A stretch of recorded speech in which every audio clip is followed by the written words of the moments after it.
Assalamualaikum warahmatullahi wabarakatuh. Perkenalkan, nama saya Sofia Abrani dengan NIM 22027048. Perkenalkan, nama saya Sinta Jessica Putri, NIM 22023041.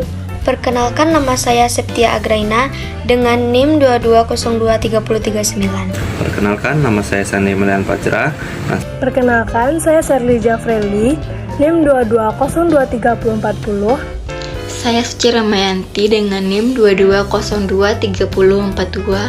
Dengan saya Rizal dengan NIM 22023037. Konsep ketahanan nasional dapat diartikan sebagai kondisi dinamika suatu bangsa yang berisi keuletan, ketangguhan, serta kemampuan untuk mengembangkan kekuatan nasional dalam menghadapi segala ancaman, baik dari luar maupun dari dalam, baik secara langsung atau tidak langsung, yang dapat mengancam kehidupan bangsa Indonesia. Dalam konsep ini, bangsa Indonesia mengutamakan bangunan nasional sebagai prioritas pertama dan pembangunan kekuatan fisik sebagai prioritas selanjutnya. Kaidah konsep ketahanan nasional yang pertama yaitu mengembangkan kerangka berpikir yang komprehensif dan integral. Yang kedua, dalam pengaturan dan penyelenggaraan negara, masalah keamanan dan kesejahteraan tidak dapat dipisahkan antara satu sama lain. Yang ketiga yaitu ketahanan nasional merupakan integrasi dari ketahanan setiap aspek kehidupan sosial, ideologi, politik, sosial budaya, serta pertahanan keamanan. Konsepsi ketahanan nasional Tanas Indonesia adalah konsepsi pengembangan kekuatan nasional melalui pengaturan dan penyelenggaraan kesejahteraan dan keamanan yang seimbang, serasi, dan selaras dalam satu aspek kehidupan secara utuh dan menyeluruh berdasarkan Pancasila, Undang-Undang Dasar, dan Wawasan Nusantara yang dapat digambarkan sebagai kemampuan bangsa dalam menumbuhkan dan mengembangkan nilai-nilai nasionalnya demi kemakmuran yang adil dan merata, rohaniah dan jasmaniah. Urgensi ketahanan nasional terdiri dari 3 cara pandang, yaitu melihat ketahanan. Ketiganya menghasilkan 3 wajah ketahanan nasional, yaitu ketahanan nasional sebagai konsepsi, ketahanan nasional sebagai kondisi, ketahanan nasional sebagai konsepsi dan doktrin. Dari 3 ketahanan tersebut bisa saling berkaitan, diikat oleh pemikiran bahwa nasional dipengaruhi oleh 8 gatra sebagai unsurnya, atau dikenal dengan nama ketahanan nasional berdasarkan ajaran Astagatra. Pemikiran tentang Astagatra dikembangkan oleh Lamhamnas. Kekuatan nasional Indonesia adalah pemikiran tentang 8 unsur terdiri dari 3 unsur alamiah, yaitu Trigatra, dan 5 unsur sosial, yaitu Paschagatra. Ketahanan nasional diperlukan untuk menjaga kelangsungan hidup bangsa, prasyarat bagi negara. Juga diperlukan dalam menghadapi segala tantangan maupun ancaman. Pada hakikatnya, ketahanan nasional adalah kemampuan dan ketangguhan suatu bangsa untuk menjamin kelangsungan hidupnya menuju kejayaan bangsa dan negara. Untuk bisa menggapai tujuan nasional, sesuatu bangsa wajib melakukan kekuatan, keahlian, energi, tahan, serta keuletan. Inilah yang dinamakan dengan ketahanan nasional. Sumber historis ini terbagi menjadi 3 bagian. Yang pertama adalah sumber nilai yang berasal dari demokrasi desa. Demokrasi yang diformulasikan sebagai pemerintahan dari rakyat, oleh rakyat, dan untuk rakyat merupakan fenomena baru bagi Indonesia ketika baru merdeka. Mengenai adanya anasir demokrasi dalam tradisi desa, kita akan meminjam 2 macam analisis berikut. Yang pertama, paham kedaulatan rakyat sebenarnya sudah tumbuh sejak lama di Nusantara. Di dalam Minangkabau, misalnya pada abad ke-14 sampai ke abad ke-15, kekuasaan raja dibatasi oleh ketundukannya pada keadilan dan kepatutan.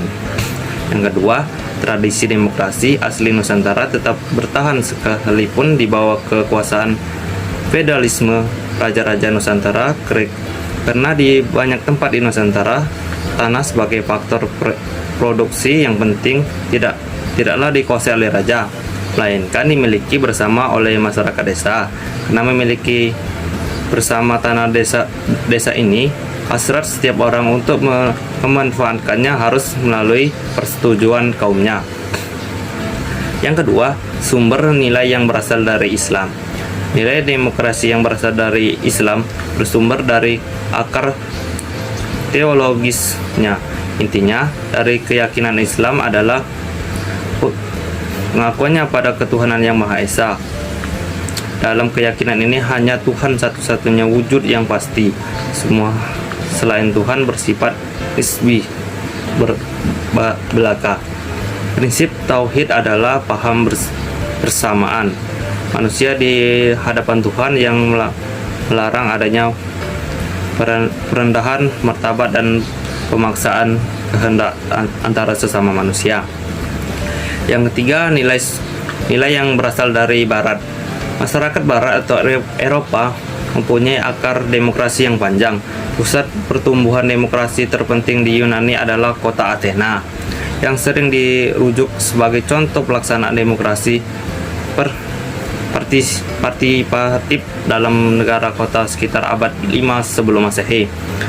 Model pemerintahan demokrasi model Athena dan Roma ini kemudian menyebar ke kota lain sekitarnya. Tahun 1960-an terjadi gerakan komunis di Filipina, Malaysia, Singapura, dan Thailand.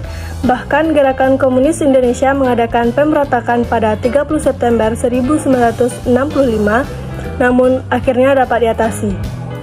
Sejarah keberhasilan bangsa Indonesia merangkai ancaman komunis tersebut menginspirasi para petinggi negara, khususnya para petinggi militer, untuk merumuskan sebuah konsep yang dapat menjawab mengapa bangsa Indonesia dapat mampu bertahan menghadapi sebuah ideologi komunis, padahal negara lain banyak yang berguguran.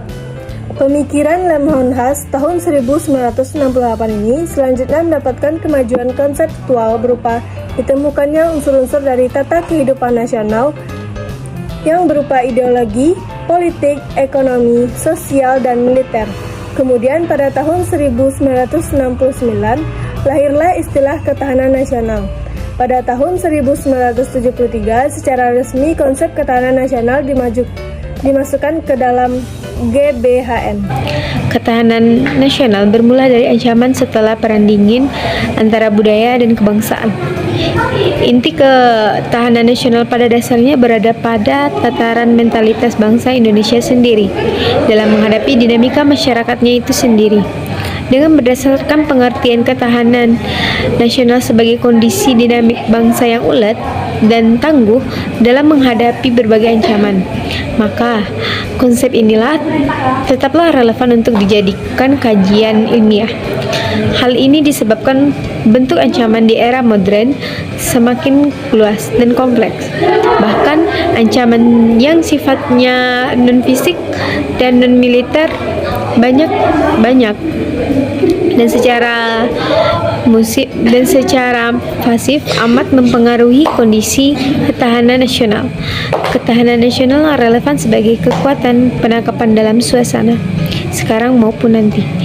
Sebab ancaman setelah berakhirnya Perang Dingin lebih banyak bergeser ke arah non-fisik, antara lainnya budaya kebangsaan. Ketahanan nasional bermula dari ancaman setelah Perang Dingin terhadap budaya dan kebangsaan. Inti ketahanan nasional dasarnya ada pada tataran mentalitas bangsa Indonesia sendiri dalam menghadapi dinamika masyarakatnya sendiri, dengan mendasarkan pengertian ketahanan nasional sebagai kondisi dinamik bangsa yang ulet dan tangguh dalam menghadapi berbagai ancaman. Bahkan ancaman yang sifatnya non-fisik dan non-militer lebih banyak dan secara masif amat mempengaruhi kondisi ketahanan nasional. Sebagai kita kenal, sumber politik pendidikan kewarganegaraan terletak pasal 37 ayat 1 nomor 20 tahun 2003. Itu menjelaskan tentang apa itu kegunaan dari pendidikan kewarganegaraan dan tujuan apa itu pendidikan kewarganegaraan. Yang sudah lama kita kenal, pendidikan kewarganegaraan sudah lama dikenal semenjak adanya Orde Lama yang menurut pendapat Sumarto tahun 1972 sudah dikenal dengan pendidikan kewarganegaraan yang dibagi menjadi dua, yaitu pendidikan kewarganegaraan dan divisi. Di pendidikan kewarganegaraan membahas tentang karakter, perilaku tentang kewarganegaraan, tegakkan revisi membahas tentang undang-undang dan isi dari undang-undang. Dan semenjak zaman sekarang dikenal menjadi satu saja, pendidikan kewarganegaraan, yang membahas tentang apa itu undang-undang, apa itu makna dari undang-undang, dan sebagainya. Oke guys, sekian yang bisa saya jelaskan. Bye bye.